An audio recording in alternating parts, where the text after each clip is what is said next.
जय श्री कृष्ण बापू जी। अपने YouTube channel पर किसी एक भक्त का एक प्रश्न है। तो प्रश्न ऐसा है कि कर्म क्या है, कर्म की परिभाषा और कर्म विकर्म में फर्क क्या है बापू जी। तो इस पर थोड़ा सा मार्गदर्शन कीजिए।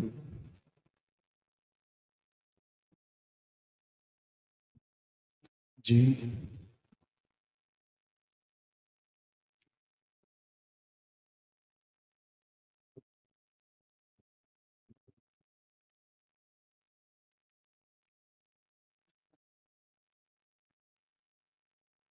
पहली बात,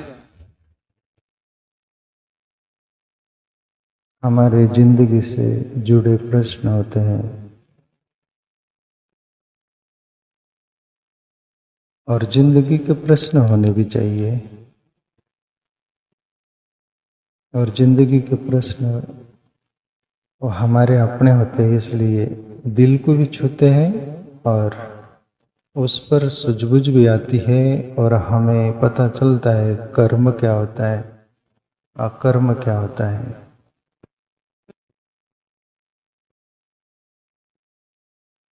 तो अभी इस पर लोग ऐसा मान लेते हैं कि कर्म हम शरीर से कर रहे हैं, वही कर्म होता है,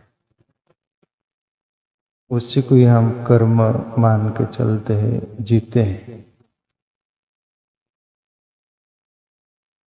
पर ऐसी बात नहीं हो,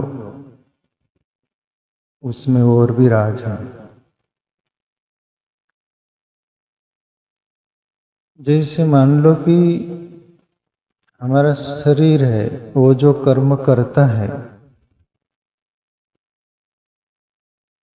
उसको हम कर्म मान लेते जैसे, पर वो कर्म करवाने वाला भी कोई और कुछ है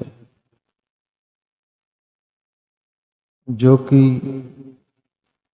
कर्म करवाता है, कर्म के लिए प्रेरणाएं करता है। इसलिए अंदर हमारे सूक्ष्म शरीर में कर्म करवाने की इच्छा जाहिर करने की, वहीं से ही उसका उद्गम स्थान है, वहीं से निकलता है वो। सूक्ष्म शरीर में उसको मन भी बोलते हैं, विचार उठते उसको बुद्धि भी बोलते हैं।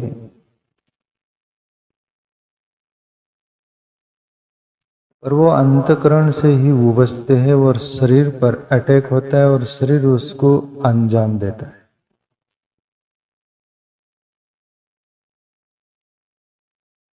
अभी अंदर सूक्ष्म शरीर से वो मन से विचार, बुद्धि से विचार, वो करने की इच्छा जो होती है, और वो कर्म विकर्म क्या हो जाता है। पहली बात, शरीर के जो कर्म है प्राकृतिक है, वो नैसर्गिक है, उसको करना नहीं पड़ता, वो अपने आप से होते हैं। और दूसरे जो हम जिसको मानते हैं कि हम कर्म ये कर रहे हैं, उसका फल क्या, ये वो क्या, वो तुम्हारे सूक्ष्म शरीर से जो निकला वो वाला करवाते हैं। अब ये स्थूल शरीर से जो कर्म होते हैं वो क्या, और सूक्ष्म शरीर से जो प्रेरणाएं होती करने की और हम वो करते वो क्या। ये जो स्थूल शरीर से, अभी जैसे मुझे भूख लगी तो मैं खाना खाऊंगा, भोजन करूंगा, वो कर्म करना नहीं, वो अपने आप से हो रहा है, वो कर्म में नहीं आता। कर्म में सूक्ष्म शरीर से जो निकल रही है इच्छाएं करने की, जो प्रवृत्ति है, वो कर्म में आते हैं। मुझे प्यास लगी, मैं पानी पी रहा हूँ, मुझे नींद आई, मैं सो रहा हूँ, मुझे काम कुछ करना है, कर्म वो मैं कर रहा हूँ, जाना है जा रहा हूँ, चल रहा हूँ, बोल रहा हूँ, हंस रहा हूँ, जो भी कुछ, ये शरीर की प्रक्रिया अपने आप से प्राकृतिक है, इसको करना नहीं पड़ता, ये एक शरीर के कर्म हो।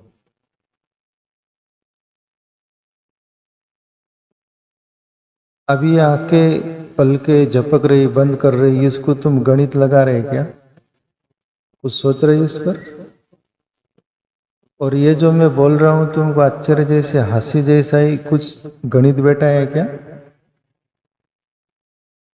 ये जो मैं बोल रहा हूं तुम्हारे दिल को, मन को जो छू रहा है अंदर, वो कुछ प्रतिक्रियाएं हो रही तुम्हारे अंदर से, तो ये कोई गणित बैठाया हुआ है क्या?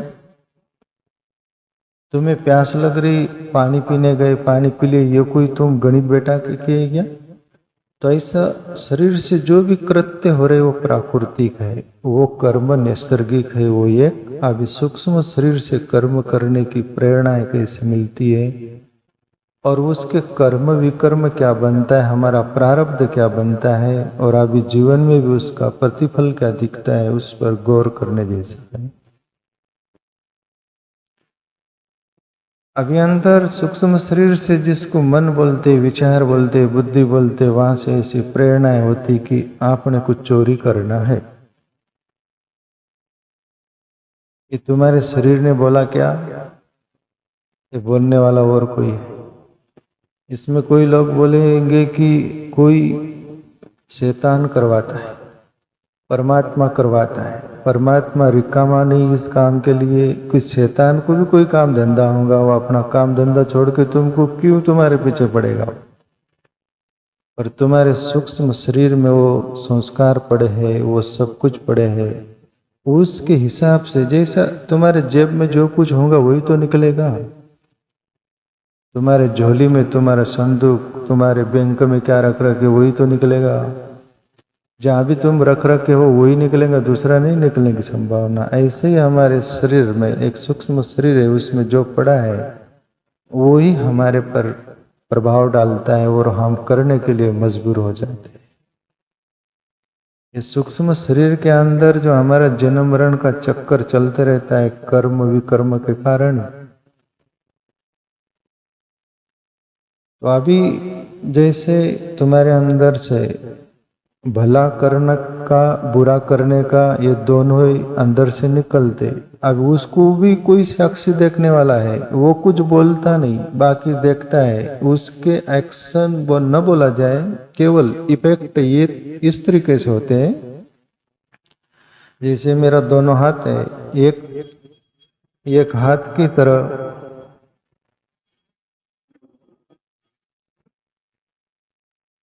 एक हाथ में अंधेरा, एक हाथ की तरफ अंधेरा है, एक हाथ की तरफ प्रकाश है।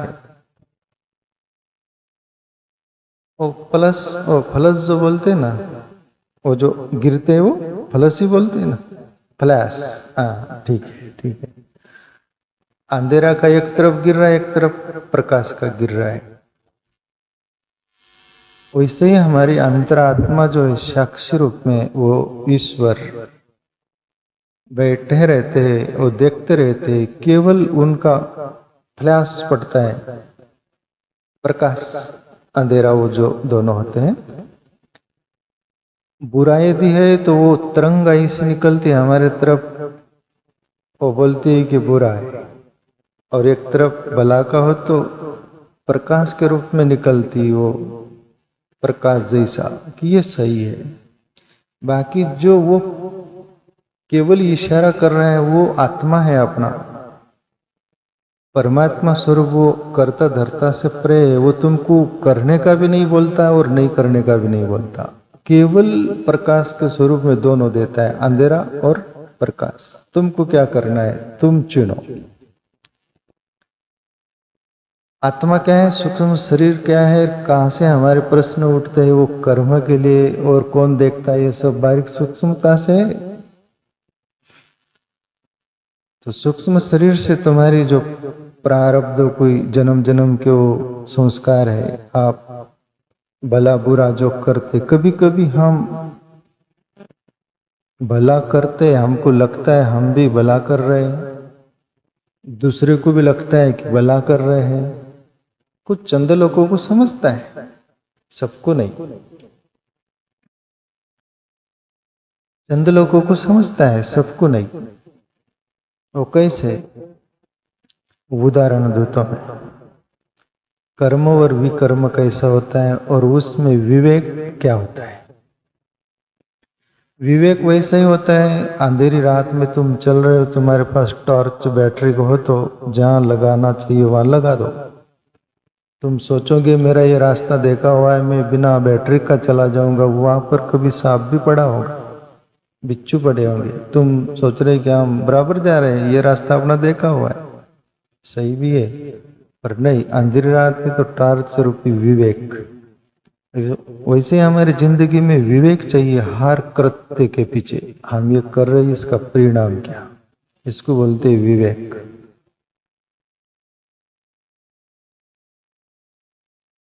अभी एक वैद्यराज के पास से एक मरीज जाता है, वो बोलते हैं कि मुझे कुछ तो भी हो गया है, इसका इलाज क्या है।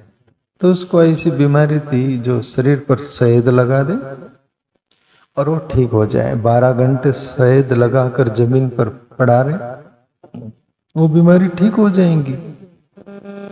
वेद भी झूठ नहीं बोल रहा कि गलत नहीं, सही दिशा दे रहे, वो बीमारी का निदान कर रहे हैं। वेदराज को भी समझ रहा है, तो दुनिया को भी, वो मरीज पेशेंट को भी।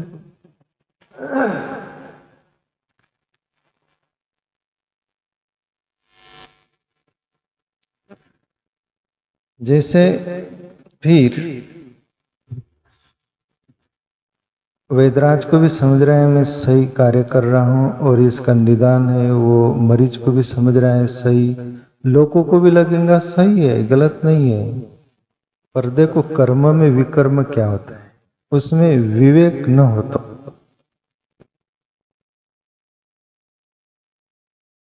वो मरीज जो था ठीक है करेंगे, बोले जाना शहद लगा लेना शरीर को पूरा और लेट जाना।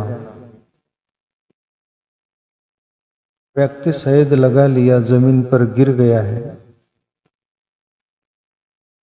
और इतनी चिट्टियां मक्खियां वो मकोड़े होते हैं, वो ऐसे जीव जो काटने वाले इतने निकले, वो शहद भी खाए, वो शहद चिपका हुआ था, वो मनुष्य के कातड़े को, शरीर को, उसको भी काटने लग गए। खून लहूलुहान हो गए सब आदमी। 12 घंटे उठना नहीं है देर को, तब बीमारी ठीक हो जाएंगी। आदमी पहले जो बीमार था 50% 100% के करीब पहुंच गया। अब वैद्य भी जो बोले थे वो गलत नहीं था और मरीज भी जो किया वो भी गलत नहीं था। ये तो कर्म बराबर हो रहा था, पर उसमें विकर्म कैसा हो गया। वहां विवेक होता तो विकर्म नहीं होता, वो कर्म हो जाता है और स्वस्थ हो जाता। वैद्यराज को भी खुशी होती, पेशेंट को भी होती, मरीज को। विकर्म ऐसा हुआ, वो विकर्म ऐसा हुआ वो कि विवेक होता तो वो जो पेशेंट था ऐसी जगह वो शहद लगाता जहाँ चिट्टी मकोड़े मक्खी न हो, सुरक्षित जगह जो 12 घंटे पड़ा रहे तो उसको कोई प्रकार का डिस्टर्ब्स नहीं, जीवन को हानि नहीं। वो मरीज को भी विवेक ये होता तो हानि नहीं होती, विकर्म नहीं होता। और ये वेदराज को भी वो विवेक होता तो वो ये रास्ता बताता तो उसको भी हानि नहीं, वेदराज को भी खुशी होती। तो एक कर्म में विकर्म हो गए। एक दूसरा भी स्मरण आता है, जैसे हम कर्म कर रहे होते ऐसा लगता है। अभी जैसे ये देवी देवता इनको लोग मन्नत मानते, अपने बाल बच्चों को बचाने के लिए दूसरों के पशु के बाल बच्चों को मारते, उनको मारते हैं। उनको लग रहा है हम कर्म अच्छा कर रहे हैं, हमारे कुछ बचा रहे हैं। अब दुनिया भी कुछ नहीं बोलेंगे, भाई ये वो कर रहे, उनका बचाव के लिए कुछ ना कुछ कर रहे, ये भी सही कर्म है। इसमें समझदार कुछ लोग होते, उनको नहीं जसता, पर दुनिया में 80% तो ऐसे लोग हैं जो कि बार बार की बातें जानते, अंदर की बातें जानने वाले बहुत कम लोग। वो बकरे काटते, पशु काटते, कोई गाय काटता, कोई भैंसा काटता है, जो भी बलि देते हैं उनको अच्छा लग रहा है, पर उसका कर्म बन रहा है, विकर्म बन रहा है कि इसका परिणाम क्या होगा। दूसरे जन्म में भी हमें ये पशु बनना पड़ेगा, वो पशु ही वो बनेगा और हमें काटेगा, मारेगा। अभी तो उनको लग रहा है हम अच्छे कर्म कर रहे हैं, सब कुछ कर रहे हैं वो, पर उसका परिणाम गलत। अभी यहाँ पर विवेक यदि होगा तो ये सोचेंगे कि हमारे बच्चों की तरह दूसरों के भी बच्चे, हमारा अपनों को जीवन है वैसा दूसरों का भी जीवन है, और ईश्वर ने जीवन दिया, उसको लेने का हमें हक और अधिकार नहीं। ये हो गया विवेक, तो इससे उसका भला कर्म होगा। और ये विवेक नहीं हो तो बुरा कर्म होगा, उसको भी कर्म बोल दो। तो हर कर्म में हमें होशपूर्ण ख्याल रख के विवेक से काम करना है, तो हमारा सही कर्म हो जाएगा। विवेक से नहीं ख्याल रखे तो वो हमारा आकर्म और बुरा कर्म हो जाएगा।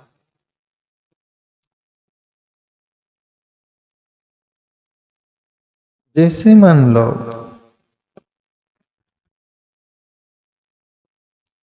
एक बड़ी और समझने जैसी मैं बात बोलूं, एक साधु था, उसके जीवन से और एक ग्रस्त व्यक्ति के जीवन से बड़ी सुंदर छोटी सी कहानी, प्रीतिकर। मैंने 30-35 साल पहले ये पढ़ा था कहीं कोई बुक में। एक गांव था, वहां पर सभी दाम्पत्य जीवन जीते, पति पत्नी जो रहते हैं, और एक साधु था। कहीं से घूम फिर कर आते, शाम हो गई, दिन डूब रहा है, तो फिर वो वहां पर मुक्काम रहना चाहता एक रात भर। तो उन लोगों से वो बोलता है, ग्रस्तों से, कि मुझे एक रात यहाँ पर रुकना है, रुक सकता हूँ? वो बोले जी हाँ, रह लो, भोजन वगैरह रात भर विश्राम कर लेना, चले जाना। साधु रुक गया। ग्रस्त थे वो, पति पत्नी थे घर में, और वो पत्नी भोजन खिलाते समय वो साधु तरफ देखते हुए अट्रैक्शन हो गया मन का, वासना का। पत्नी सोचती कि ये साधु भला चंगा है, देखने में सुंदर है, जिसके अंदर वासना हो तो, कुरूप भी हो तो उसको सुंदर दिखता है, जिसके अंदर वासना नहीं, कोई सुंदर जिसको मानते सुंदर भी हो तो उसको कोई लेना देना नहीं। ये वासना का खेल है। अब वो साधारण स्त्री थी, तो उसकी वो ही अंदर से मन का वो हुआ, सोची रात में ये साधु को मैं कुछ झांसे में लेकर अपने काम वासना का मैं खेल खेलूंगी। भोजन वगैरह हो गया, रात्रि हो गई, 10 बज गए, जैसे 9, 10, 9:30, 10, और पति पत्नी अंदर रूम में सो गए। ये साधु को बाहर पोर्च जो होता है बरामदा, उसमें एक काट वगैरह डाल दिए, बिस्तर, सब व्यवस्था उनकी हो गई। रात में पत्नी ठीक 12 बजे सोची कि पति सो गया है, उठ के साधु के पास जाती, और जो उसके काम वासना के जो एक्शन होते उस अंदाज में वो एक्शन करती, बोलती, सब कुछ। साधु तो समझ गए कि ये कुछ गलत बात है,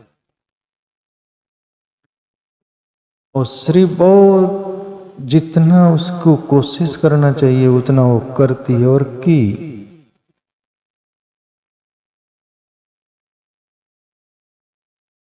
साधु बोले इम्पॉसिबल, ये मेरा साधु धर्म है, मैं इसको वो नहीं करना चाहता, साधारण लोगों की तरह उस रास्ते नहीं आना चाहता, इसलिए मैं ये कतई नहीं कर सकता। वो श्री आखिरी उसकी स्वभाव में आ गई। मैं सुख सागर में और एक और कोई शास्त्रों में कहीं पढ़ा था, कभी कभी स्त्री का स्वभाव ऐसा उग्र हो जाए, सभी स्त्री नहीं, अच्छी स्त्रियां भी है, पर कुछ स्त्रियां तो वो अपने स्वभाव में विकृत डिसीजन लेकर सामने वाले को भी हानि पहुंचाती और अपने को भी।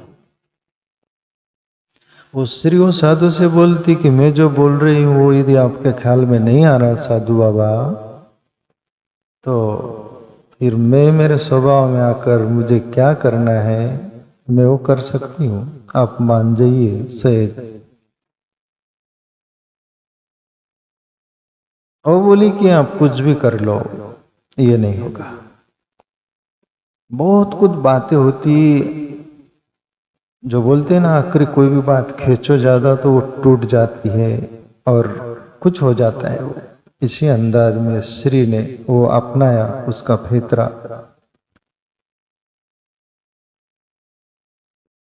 घर में गई और पति सोया था। घर में एक तलवार टंगी थी, उस गरियाने में होगी पड़ी। तलवार बिल्कुल म्यान में से निकाली, धारदार थी, और पति सोया था, उसके गर्दन पर वार की तो सर एक तरफ धड़ एक तरफ कर डाली, खुद के पति का। और बस बाहर आई और चिल्लाई बाल छोड़कर कपड़े फाड़कर कि आओ मुझे बचाओ। गांव नगर जो भी था पूरी दुनिया इकट्ठा हो गई। बोले क्या मामला है, हो क्या गया? बोले ये साधु के लिए हमने बड़ा अच्छा किया, रात हो गई थी, मुक्काम रहने के लिए बोला, खाना खिलाया, नाना धोना सभी बिस्तर पूरी सेवा की, पर ये हरामजादा साधु इसने अपनी औकात बता दी। मेरे साथ बलात्कार, मुझे छेड़छाड़ करना चाहा और मैं मना बोली तो उसके मन में हराम पड़ा। मेरा पति छुड़ाने गया, उसको भी मारने लगा और सोचा तेरा पति ही आड़े आ रहा है तो उसका तलवार से सरकलम कर दिया। तो आप न्याय करिए। कभी कभी झूठी भी बात हो और ऐसे समाज के सामने रख दिया जाए तो समाज अंधी दुनिया वगैरह वगैरह ज्ञान नकटाभूत करे मैदान। जय सिया राम भाई, जय सिया राम।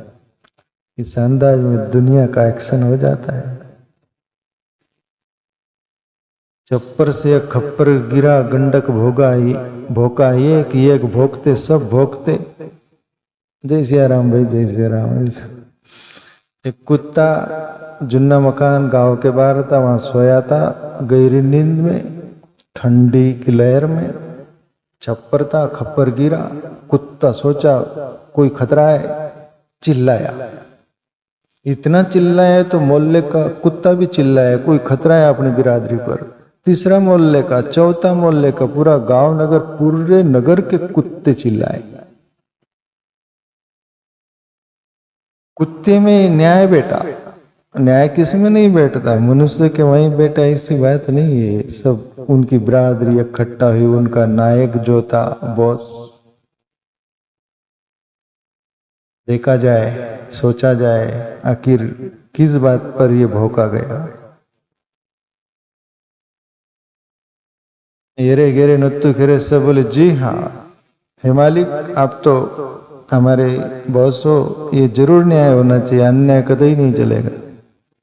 पूरे कुत्ते डॉग को नगर के इकट्ठा किया गया, शोरगुल, कोई भाव चौं क्या, संभल कर उनको रख के और पूछा गया बताओ किसने भौंका पहले और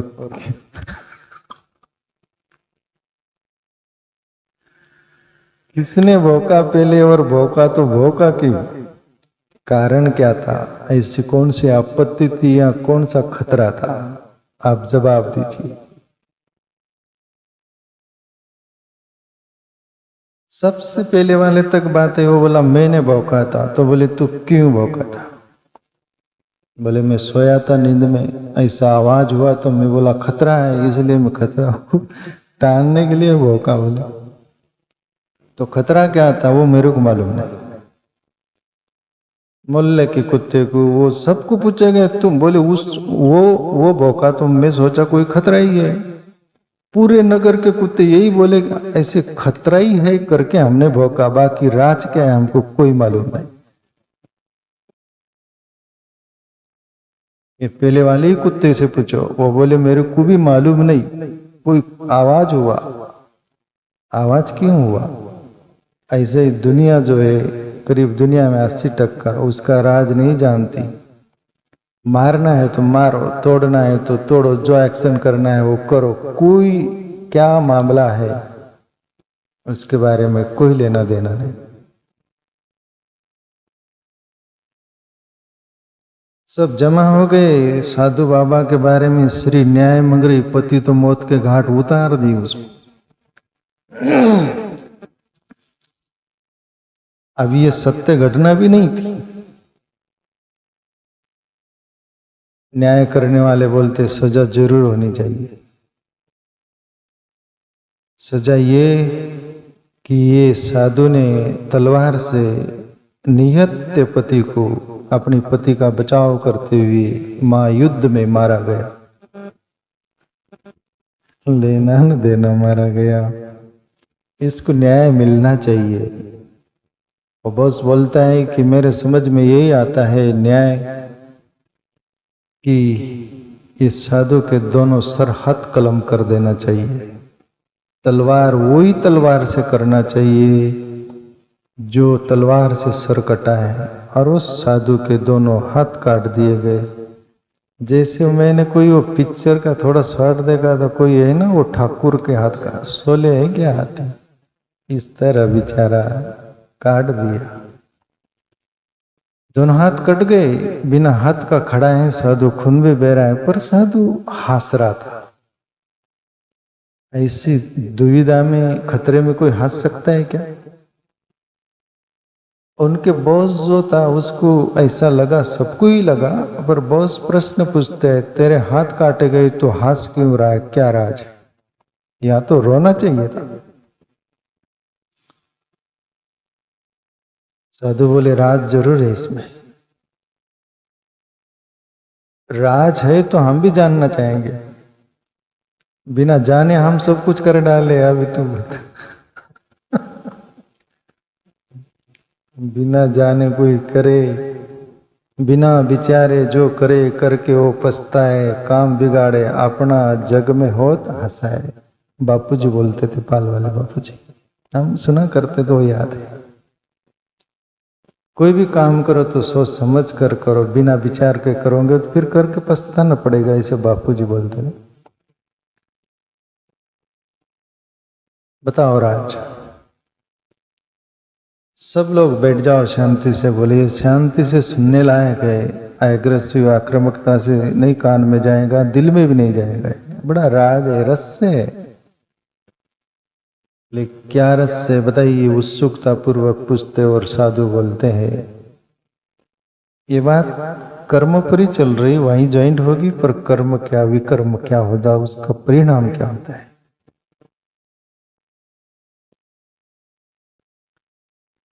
पूर्व जन्म में मैं ब्राह्मण था, वो साधु बोल रहा है, और मैं सूर्य अर्घ्य दे रहा था लोटा भर पानी से, और मंत्र बोल रहा था सूर्य नमस्कार का। मैं बोल नहीं सकता था, पर उतने में सामने से एक कसाई आ रहा था। बोले मुझसे पूछता है कि ये महाराज यहाँ से गाय गई क्या पीछे? तो मैं मंत्र भी बोल रहा था, दोनों हाथ वो लोटा को पकड़ रखा था, इसलिए मैं बोल नहीं पाया और पूरे हाथ भी नहीं कर पाया, पर दोनों हाथों से इशारा जरूर हुआ कि ऐसा पीछे गई। बोला नहीं, पर इशारा हाथ से किया, तो वो मेरा कर्म हो गया। किसी की जान बचाना था, वहां पर विवेक नहीं रखा मैं, मेरा कर्म में विकर्म हो गया, मैं तो कर्म ही कर रहा था। वहां विवेक रहता तो ये कर्म होता मेरा सूझबूझ की किसी की जान खतरे में है उसको न बोलता, तो वो मेरा कर्म ही रहता, उसका अच्छा फल होता। सूर्य आरोग्य दे रहा था, उसका तो पुण्य फल हुआ होगा, वो हुआ होगा, पर उसमें विक्रम हो गया ही, हाथ का इशारा। मेरे हाथ जो कटे उसका कारण बता रहा हूं बोले आपको मैं, और ये सब घटना बता रहा हूं। वो जो पीछे गाय गई थी वो दूसरे जन्म में श्री बनी, और मैं वो जो आरोग्य देने वाला मैं तुम्हारे सामने खड़ा हूं मैं साधु बना, और वो गाय श्री बनी, उसका वो कसाई जो था वो उसका पति बना पुरुष। कर्म का परिणाम क्या होता है, उसका फल, कर्म में भी कर्म हो जाने के बाद उस पर चर्चा जो चल रही ना। गाय को भी बदला लेना था, उसका सरकलम कसाई किया था, कसाई को भी आपने कर्म का फल चुकाना था। पति बनकर आया, घर में कोई कुछ नहीं बोल सकता, और वो गाय वहां पर नियत्य को मारती, सरकलम जैसा गाय का किया था। तो बोले एक कसाई उसका पति था, गाय उसकी पत्नी थी, वो उनका लेन देन पूरा हुआ, और मैंने जो हाथ ऐसा किया मेरा पूरा हुआ, ये कर्म का फल बोले।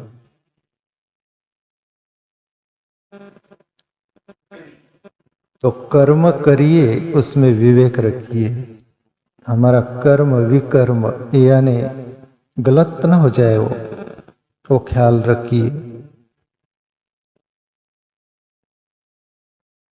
तो हम कुछ भी करें, कर्म पर चर्चा चल रही है, तो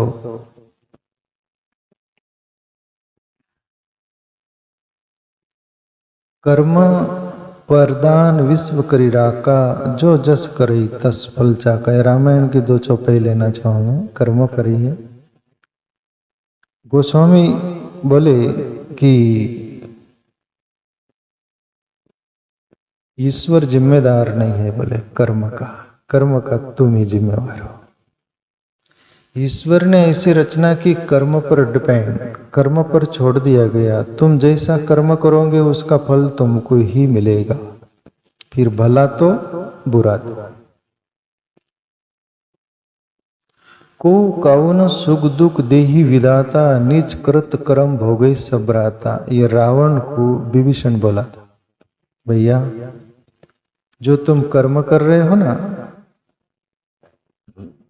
ईश्वर किसको सुख भी नहीं देता, किसको दुख भी नहीं देता, पर जो तुम कर्म कर रहे हो उसका तुम्हारा कर्म ही जवाब देता, वही फल देता है। इसलिए भैया कर्म अच्छे ही करो ना, करना चाहिए। तो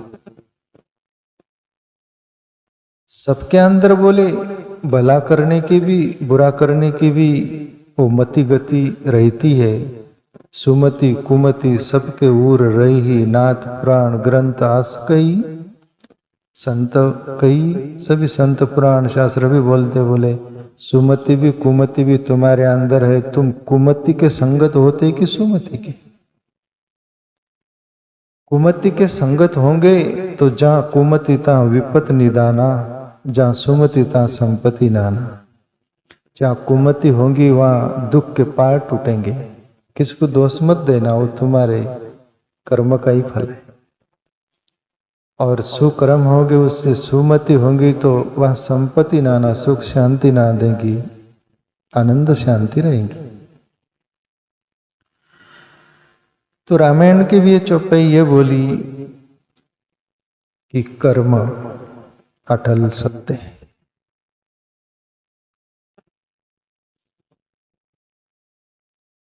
सभी बोला करते शास्त्र संत ऋषि मुनि सभी जो भी अनुभवी हो ये कि ईश्वर एक बार तुम्हें बख्श देगा, छोड़ देगा, पर तुम्हारे कर्म बख्शता नहीं, वो नहीं छोड़ता।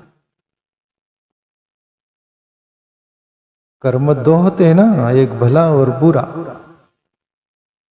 तो बुरे कर्म होगा तो उसका भी फल तुमको ही भोगना है, भला कर्म होगा तो उसका भी कर्म तुमको ही मिलेगा पुण्य के रूप में।